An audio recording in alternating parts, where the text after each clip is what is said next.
I'm Heather Marie Montilla, and you're watching PBS Books. Thank you for joining us. PBS Books, in collaboration with the Association for the Study of African American Life and History, is pleased to host a program with award-winning author Amina Luqman-Dawson, author of Freewater. Amina is a 2023 Coretta Scott King Award winner and the Newbery Medal winner for her debut novel, Freewater. It is a lyrical, accessible, historical, middle grade novel about two enslaved children's escape from a plantation and the many ways they find freedom. So let's take a moment and get to know Amina a little bit more. Amina Luqman-Dawson loves using writing to tell stories and to build an understanding of race, culture, and community. Her published writing includes op-eds in newspapers, magazines, articles, travel writing, and book reviews. She's authored the pictorial history book Images of America, African Americans of Petersburg. She's worked as a policy professional, researcher, and consultant on issues of education and criminal justice. She has a BA in poli-sci from Vassar College and a master's of public policy from UC Berkeley. She's a proud mother of a 13-year-old son. She and her husband reside in Arlington, Virginia. Freewater is her debut novel. Welcome, Amina. Hello, thank you. It is so exciting to have you on the show, and it must be a super busy time for you. You've just won these two huge awards. What does it mean for you personally? Yes, it's busy in the best way. It means a great deal. I feel so very honored. Imagine I am the third African-American woman to win the Newbery Medal, and Mildred Taylor in 1977 was the last to win it. And her book, Roll the Thunder, Hear My Cry, that was a great inspiration for me to write Freewater. So I am beyond honored. I feel as though I walk in the footsteps of extraordinary people, and I'm so very lucky. Well, we're so excited to be able to talk about your book, Freewater. Before we get started, can you share in your own words a brief summary about your book? Absolutely. So Freewater takes place in the antebellum South. And as you said, two children, Homer and Ada, escape enslavement, and they find themselves deep in a nearby swamp. And in that swamp, they discover the community of Freewater. And it is a maroon community where other self-emancipated African Americans have managed to live free yet clandestine lives deep in the swamp.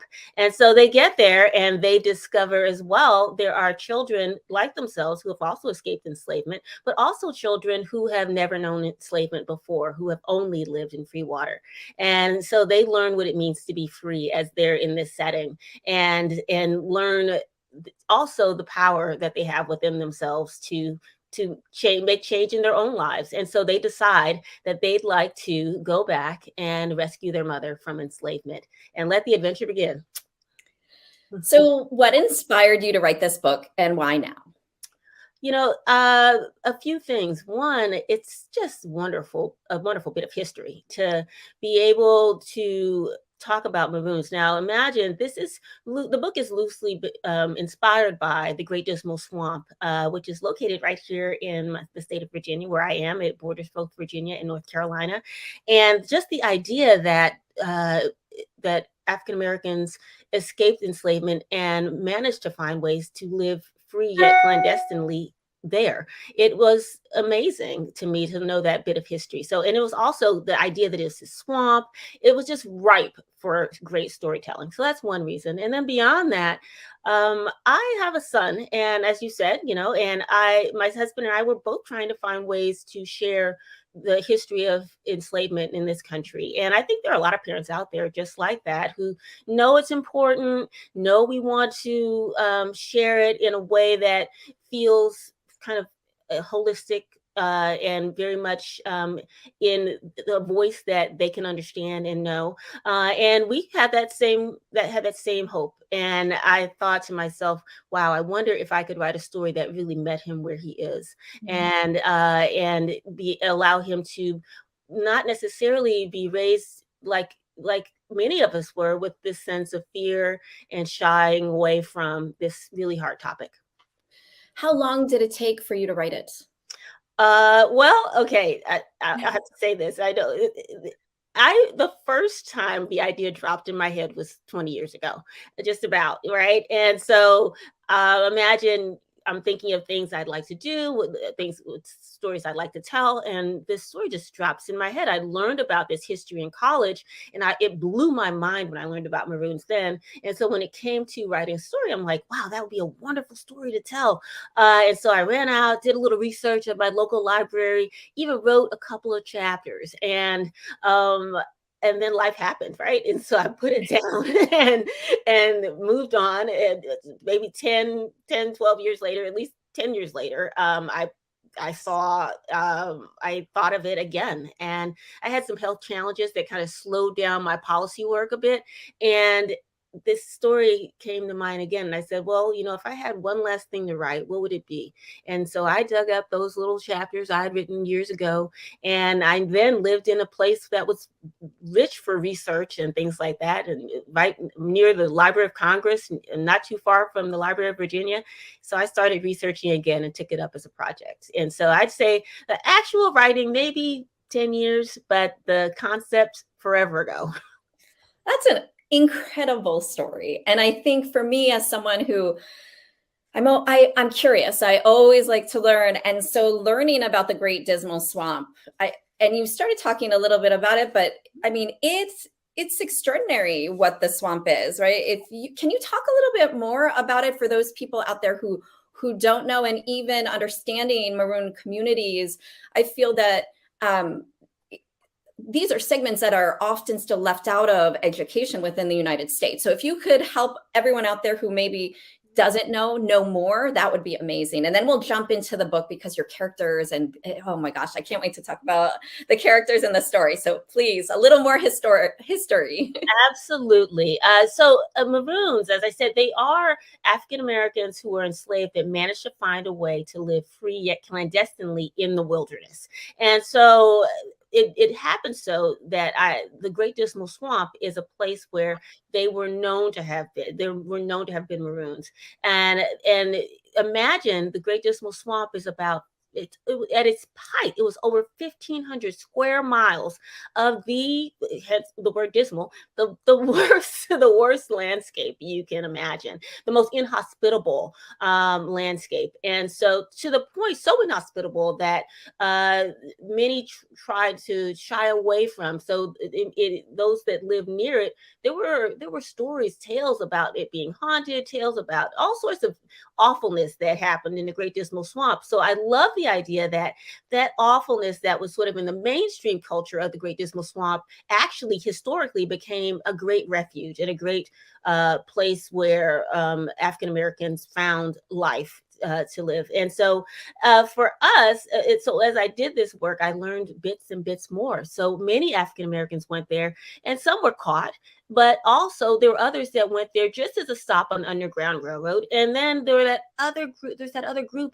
that went there and managed to find ways to live free. So in the middle of the Great Dismal Swamp, imagine this muck. There are these bits of elevated land, dry land. They call them hummocks or islands within the swamp. And there are archaeologists, Dr. Daniel Sayers right here at American University, that have gone to find remnants of those same Maroon people that lived there on those elevated lands. And so it's an amazing history, and I'm so lucky to have found it to kind of use as a springboard for a great story. And it is a great story. So let's get into it. So you have these two characters in the very beginning, and they're running, right? It starts off like it really pulls you in from the get-go.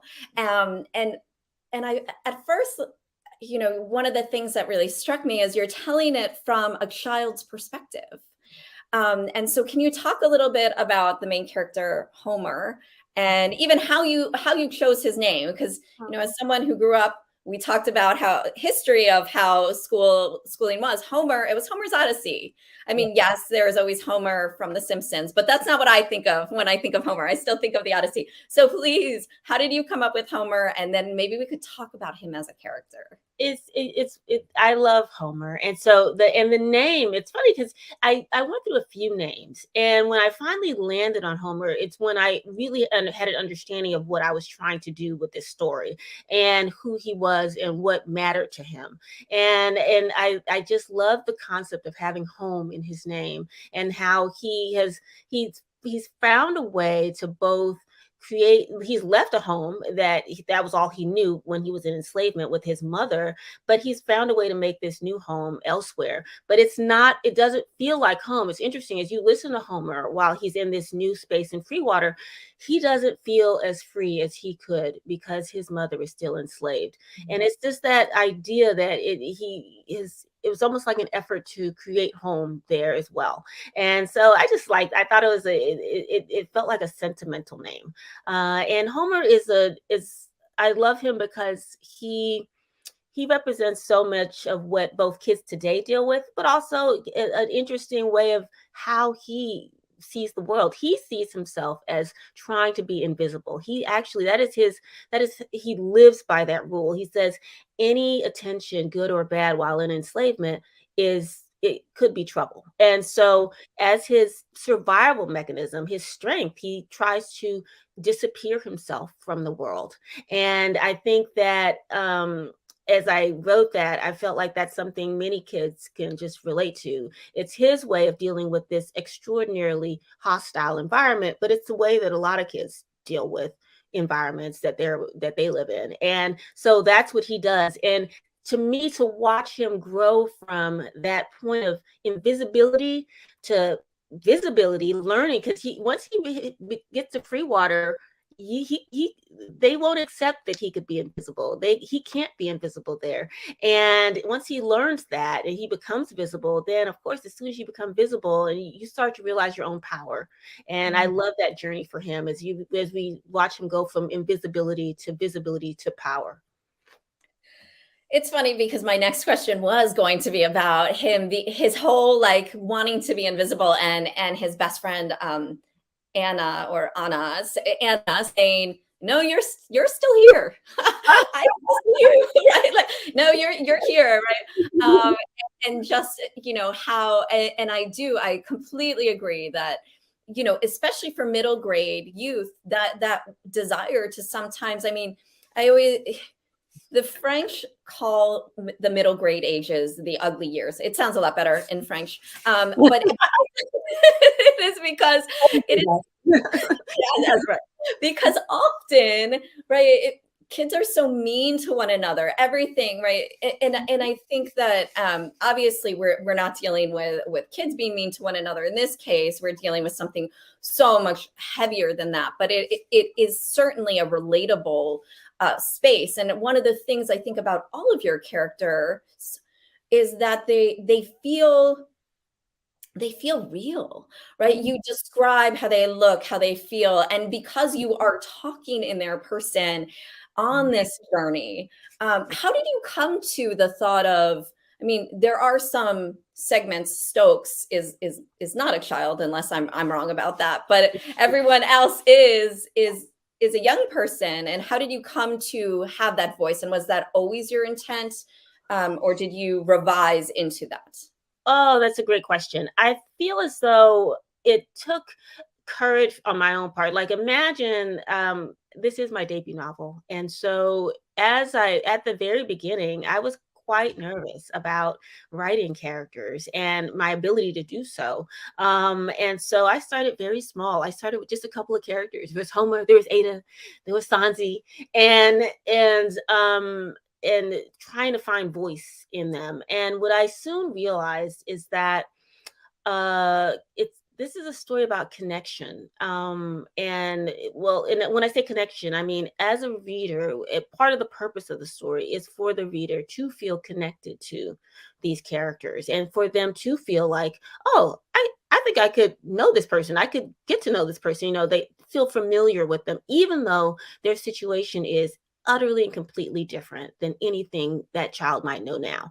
Once I realized that, you can take classical like concepts of character and place them in this extraordinary situation, and the connection is there even though the circumstance is completely nothing that, any child I think of today can clearly like can know. But the cool thing is, I hope that was my hope, is that by the end of the story they can know that context, they can have a sense of what that time was like, because they've been there with someone they know, almost like a friend. Because I have my adventurer, Sanji, my adventurer. I got Billy, my shy, sensitive child whom I love. Nora, my sort of inquisitive, but but she might be silent, but she's always watching, she's always learning.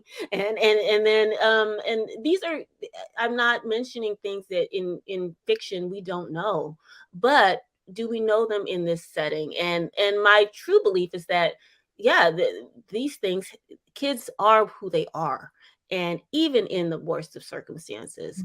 And that if you can tell or have a kid learn that of today, then they will always understand the meaning of that time period. They will always understand the meaning and importance of this history. Right. So this story transports the reader, right, into a space. And I almost felt, as you described Homer and Ada going through with Sulman the Great Dismal Swamp and going down the river, and I don't want to let off but this adventure, right?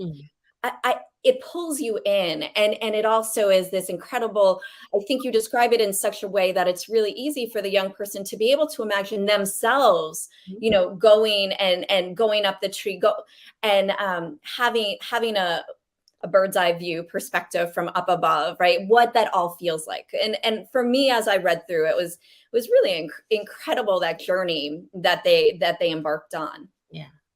Ada has this, is young. She's 7, I believe. And I have a 6-year-old. So I know that, like, this drama, but this I like your word choice. It's drama.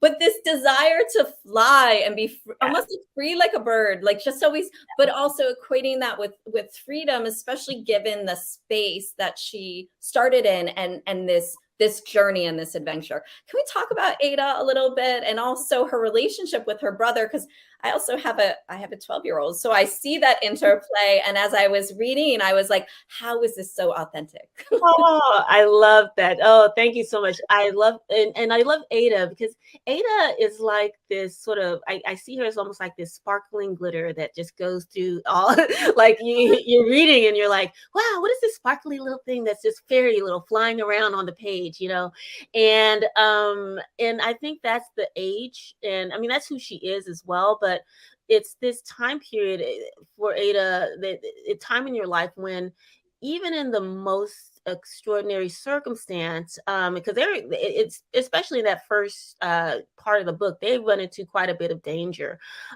She still has her own interpretation of the world. So Ada happens to be a person that lives in her imagination a lot. So she equates a lot of things to either angels or monsters, and she honestly feels as though she could fly. That's one of her dreams, and so when she thinks of freedom, she actually thinks of it in the way of like actual flying. She's like, I think I think this is real, this is true.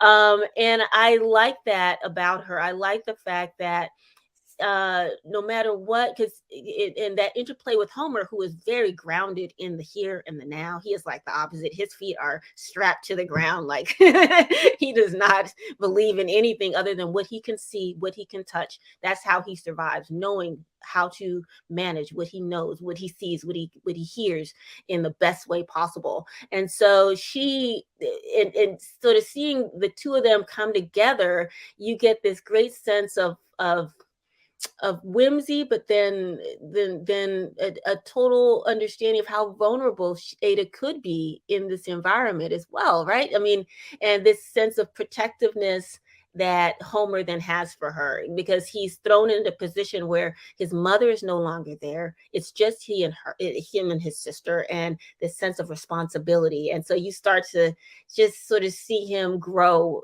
as well. I don't know. This is a wonderful interplay, I think. No, it is. And I do think that Homer feels a little bit responsible too that his mother's not with him, right? Because he was like, well, my friend Anna, right? And I think that that's also helps him to grow up too, because he's feeling this tremendous heaviness of responsibility. Yeah. Nora, let's talk about Nora, because Nora's such an interesting character, and I feel like her world unintentionally, well, maybe intentionally by you, but right, like was completely disrupted, and she has seen a whole new side of slavery and what she lives in that I don't think she fully saw before in that way. That's right. I think you said it perfectly. Her world has been disrupted. Imagine Nora is the daughter of the master of this plantation. And so imagine she's part of that family. However, she's also been raised slightly disconnected from it, because when she's born with a mark on her face, and she doesn't look as her mother would have thought she'd looked. And so she's sort of put into raised by Rose, an enslaved woman who happens to be Homer's mother, in the kitchen. So she spent her life in the kitchen, and really views Rose, this enslaved woman that's raising her, as her family. And so, and I think, as kids are, that's just the life that she accepted. That's, you accept the life you see. But when Rose attempts to escape and is then brutally, like, beaten for having done so, it really opens Nora's eyes that, wait a moment, there's something not right here. Something is not quite right. And once she realizes that, when she sees that, it takes her time, but she starts to try to figure out how to right that wrong. And sort of gets an understanding of her role within it all. She's like, wait a second, like, should I have done something? Do I do something? What can I do? And I love Nora because she is a child that, with all of the normalcy of enslavement that's around her, she has, and all the adults kind of buying into this idea of what the value of an enslaved person is, what the value of an African-American person is. She has to come to her own conclusion. She has to figure out what's right and what's wrong for herself, despite what her parents are doing, despite what her sister is doing. She has to come to her own conclusion about what's right and wrong, and she does so. And it's wonderful to kind of watch her go through that process of both, one, accepting the life she had, and then going through a process of saying, no, this isn't quite right, and then finally finding a way to change, or at least attempt to change what she sees as wrong.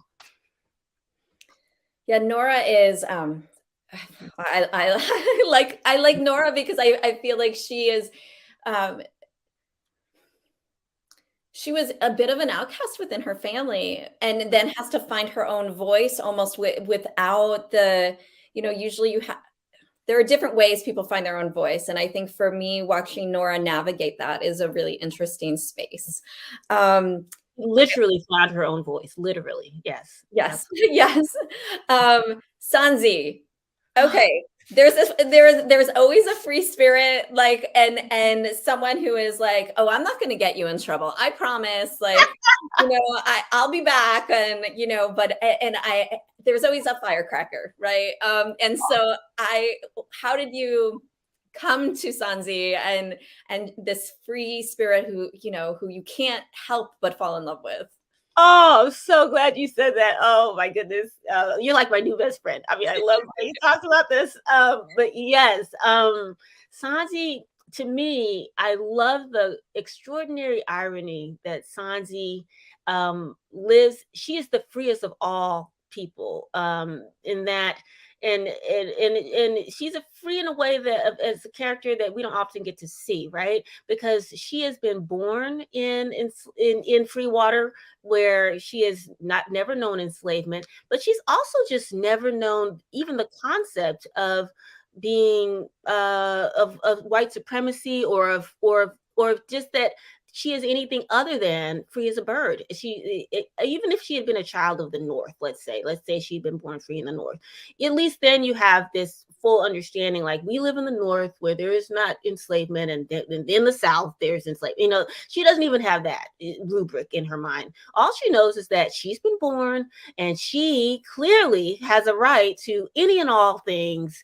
super exciting and valuable. And she, like any kid who wants to be an adventurer, she wants to have value. So she lives in this Freewater community, and she feels as though, I have it within me to also be important, and don't try to tell her otherwise. And so her idol, Suleiman is a marauder who he doesn't live in Freewater, but he is also a self-emancipated person. He's a maroon all unto himself. He lives on his own, and he steals from plantations and brings it back, and brings items back to Freewater for their own survival. So he's sort of almost like a Robin Hood. He's my superhero.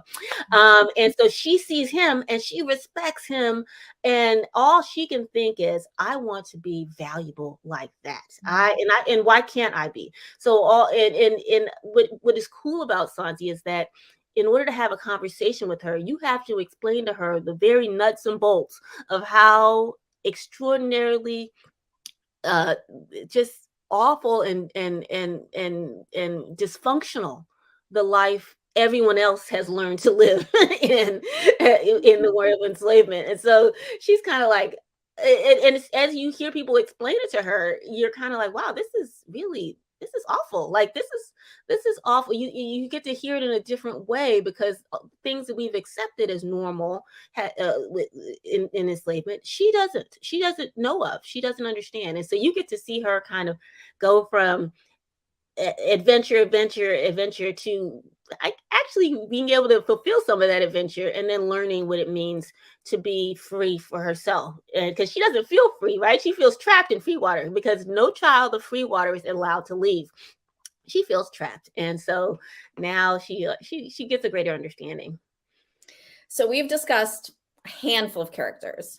Do you have a favorite? And I don't mean, or one of your favorite, because it's hard. I don't want you to be like, well, my favorite, and feel like you've left out. But do you have one that really rises to the top that is your favorite? Oh, goodness. I can't say I have a favorite, but I do have characters I call on depending on how I feel. And so Sanji, I think of her when I'm feeling super nervous. I'm like, wow, Sanji would never be nervous in this situation. But I have a great affection for Ferdinand. Now, Ferdinand, he's a lesser known character. Well, not lesser known, but he doesn't hold as big a spot as, say, Sanji and Homer. But Ferdinand is, I call him, he's my brash swagger kind of kid. He's the kid who, and we know these kids, he's the kid that, he kind of acts like he has it all together, and he's quick-witted. So imagine he's a child that's escaped enslavement. He managed to do so all on his own, by the way. And finds his way to Freewater. And I think I like him because on the outside, he is all sort of bravado and power. But on the inside, he's still a child who can't sleep through the night. He is ravaged by nightmares of having lost his family, his father in particular, to enslavement, and been separated from them. And so I just love that that back and forth, that dichotomy of that you always see in kids today. The kids usually with the most swagger, with the most bravado, also has the most tender and sensitive and deepest heart on any other way, in another setting, in another way. And I like that about him. Yeah, I like that about him too.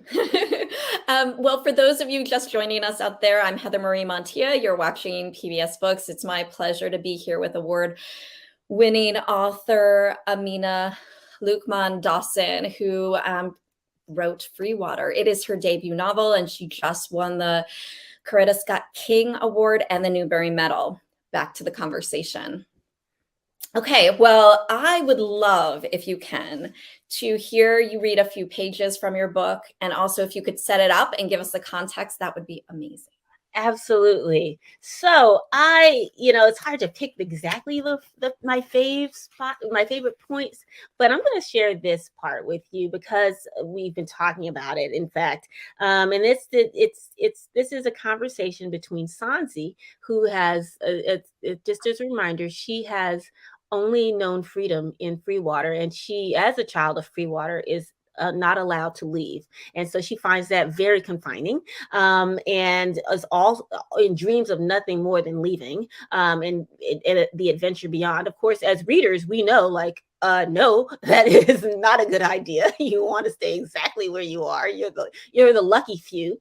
And then her best friend though is Billy. Now Billy, he has been enslaved and escaped with his father, and they found their way to Freewater. Now Sanji and Billy are best friends, and in some ways they're best friends because Sanji realizes how much Billy knows about the world outside, and that inspires her. And Billy realizes how much freedom and excitement and adventure, how free Sanji is. She doesn't even know how free she is. And that, I think, attracts him to her. So this is a conversation between them. And it's kind of a unique conversation where he's trying to explain to her that things aren't quite, what she would imagine outside. It's not just all adventure, because she envisions adventure out there. And so I'll read just a bit. Billy shook his head, reminded of all the things Sanji didn't understand. Not out there, whispered Billy. Do you remember what it's like? Asked Sanji. Billy looked down into the swamp, fearful for the first time that his slave hunter's ears had just perked up. Billy was quiet a long time. Out there, it's like you can't breathe, but you don't even know you can't breathe until you leave it. If I could bring back all the things Suleiman does, I don't think I'd mind it too much out there, said Sanji. Many times her father returned from patrolling with small bundles sent by Suleiman, matches, flour, nails, a pan or bowl, sometimes even a shovel or knife. Every time they arrived, Freewater's inhabitants would celebrate and give thanks to their marauder hero, Suleiman. Sanji would touch each thing and feel the zing of adventure they carried. One day, I want to come swooping in, full of things like that, and that everyone will want, said Sanji. Unsure what to say to make her understand, Billy thought a long while, then whispered, Out there, even good things feel bad, said Billy. So I'll stop there. Well, that was quite a treat. Thank you. I think that all of the interplay of the relationships, the complexity of the characters, it enables the reader to really get into the story and have that adventure and go on that journey and struggle with freedom and love and change and transition and kind of, it's coming into their own, right? Finding their way. So thank you for that. Thank you for all of that. I want to talk a little bit about you and when you knew you were going to be a writer and kind of this transition from, it seems like, policy, nonfiction, right, work to certainly this wonderful historical fiction. Oh, thank you. I'm always learning to be a writer. I feel as I'm always learning to take on that mantle, take on that title, even now. And it's funny, my husband always says writers write. So, and I try to always remember that. I'm like, I'll be a writer as long as I keep writing. And so but just in short, I finished policy school and had worked for nonprofits, worked for state government even, and as a moonlighting thing, like I said, as I worked on those first few chapters of Freewater, I was just moonlighting and writing op-eds for our paper. Like I got something in the San Francisco Chronicle when I was living in the Bay, and then something in the Washington Post. And so slowly but surely, I started looking for more opportunities to write. And so I ended up doing travel writing, which is fabulous. And then and other types of writing, journal writing, things like that. And so slowly but surely, I started to sort of gain that both confidence and feeling within myself that, maybe I can write, maybe I can be a writer. And then finally, of course, I took on the biggest project of all, which was Freewater. All right. So you've shared, and it was in your bio, you have a son who's 13. And I know our own children are sometimes our hardest critics. At what point did you let him read Freewater? Did it have to be finished? Was it along the way? What did he think? Oh my goodness. So somewhere along, let's say year 3 or 4, I might have shared a bit with him about it. I shared a few chapters with him, and kids, they can be real, real open and clear about how they feel about things. So he's like, "It's okay, it's all right," and I'm like, "Oh, okay." It's decent. I'm sure that's what my kids. It's decent. I'm always like, that's helpful. Exactly. I was like, oh, and so, what I did learn to do was, though, I learned to offer him like scenarios. I'm like, well, what if a kid, found themselves in a swamp? What if, there was danger, like a snake or something? He's like, oh, snake. And so I would offer him bits rather than actually having him read my manuscript. and so I like that. And I think, that's, I think, in part where some of that adventure comes in the first part of the book. It's that I'm always thinking, like, would I be able to keep my kid's attention at this point? Like, would he just kind of be like, meh, ready for bed? And so that's, I think, some of that energy, or some of that feeling of like, okay, let's keep the adventure going, comes from me sort of thinking about my son in that way. And I think he's quite proud now at the end of it all.